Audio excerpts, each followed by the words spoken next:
안녕하세요. 우리는 살면서 절대로 착각하면 안 되는 게 은행이 자선단체가 아니라는 겁니다. 은행은 정부가 아니라는 겁니다. 은행은 이윤을 추구하는 기업이다. 서민들의 돈을 지켜주는 게 아니라 자기 집단의 이익을 먼저 생각하는 곳이다라는 겁니다. 은행이 좋은 상품을 고객들에게 판매하는 게 아니라 수수료가 더 많이 확보되는 상품을 고객들에게 팔려고 합니다. 은행은 보통 사람들, 특히나 서민들의 이웃이 아니라는 겁니다. 그리고 은행 안에 일하는 이들, 직원들이 자기가 모르는 상품도 무수히 많다라는 겁니다. 참 아이러니한 건 자기가 잘 모르는 상품을 고객들에게 권하고 판매한다라는 겁니다. 손실 가능성이 높은 상품들을 상당수 판매하는 게 그들이다라고 생각하면 거의 맞다라는 겁니다. 2012년에 부산저축은행 사태가 있었죠. 불법 대출, 비자금 대출로 엄청 난리가 났었습니다. 그런데 그게 지금 또 그대로 재현되고 있다고 보면 맞습니다. 새마을금고는 다른 제일금융권에 비해서 높은 이자를 쳐줍니다. 그만큼 더 위험하다고 보면 맞습니다. 맑은 날에는 우산을 빌려주고 비 오는 날에는 우산을 빼앗는다라고 마크 트웨인이 얘기했다고 합니다. 이게 불편하지만 현실이죠. 은행이 절대 내 편이 아니라고 생각하는 게 맞습니다. 펀드를 파는 것도, 저축성 보험을 파는 것도, 예금을, 적금을 파는 것도 그들의 입장에서 그들의 이익을 확보하기 위한 활동인 거지. 서민들을, 고객들을 위하는 게 아니라는 겁니다. 그렇기 때문에 우리는 우리 스스로를 지켜야 됩니다. 진짜 부자들은 기다릴 줄 아는 사람이죠. 이것 따지고 저것 따지고 얘기 들어보고 또 기다리고 또 확인하고 또 확인하고 엄청 따져보는 걸 좋아하는 사람들입니다. 그리고 주변하고 비교도 하지만 남들의 인식도 의식하지만 최종 결정은 자기가 가장 유리한 쪽으로 판단하고 고민해서 지극히 외로운 결정을 내리는 게 부자들이죠. 우리는 그러한 부자들의 모습을 따라할 필요가 있다는 겁니다. 모든 것을 다 할 때까지 스스로 공부하고 또 노력해야 됩니다. 지금 하고 있는 일에 최선을 다해서 자리매김하는 것처럼 자산을 늘려가는 데도 철저히 그런 게 필요하다는 겁니다. 우리의 자산은 우리의 재산입니다. 삐끗하면 다 뺏기면 우리의 삶의 기반이 같이 날아간다고 생각해야 됩니다. 끝까지 갈 줄 아는 사람들이 경제적으로 부유해진다고 얘기하죠. 다수가 아니라 소수입니다. 최대한 욕심내지 않고 검소하게 살면서 기다리고 또 기다리면서 가질 노력을 해야 되겠습니다. 불필요한 거 안 사고 저축하고 또 저축하고 인내하는 게 제일 좋습니다. 술 안 먹고 옷 안 사는 게 원금 1억 2억에 연수익 5% 10%보다 훨씬 낫다라는 겁니다. 주가 올랐다고 플렉스하고 뭐 좀 돈 들어왔다고 써버리고 이러면 어떻게 됩니까? 거지가 되는 거죠. 가난해지는 거죠. 그런데 어제보다 오늘의 자산이 늘었다면 부자가 될 가능성이 크다라고 보면 거의 맞습니다. 우리는 월급, 시급, 연봉 뭐 이런 얘기에 얽매여서 살죠. 근데 우리가 그 번 돈을 가지고 얼마를 저축했냐에 대해서 그리고 가진 재산을 얼마나 잘 지키기 위해서 노력했냐에 대해서는 사실 좀 얘기를 덜 하는 편입니다. 우리가 살아남는 게 정말로 어렵죠. 쉽지 않습니다. 우리가 우리의 삶을 하루하루 축적해 나가고 채워 나가려면 부지런히 안간힘을 쓰면서 애써야 됩니다. 차근차근 앞으로 나아가야 된다는 거죠. 가난은 쉽게 벗어나기 어렵습니다.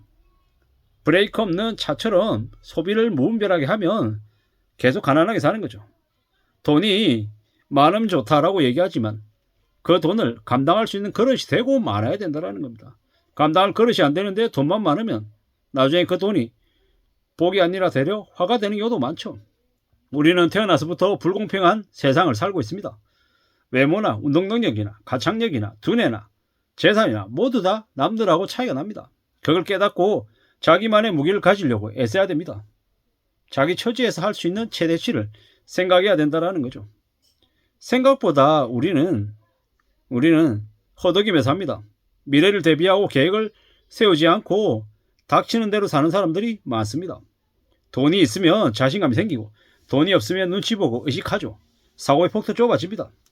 그래서 가난이 아이들의 뇌발달에도 악영향을 준다고 얘기하죠.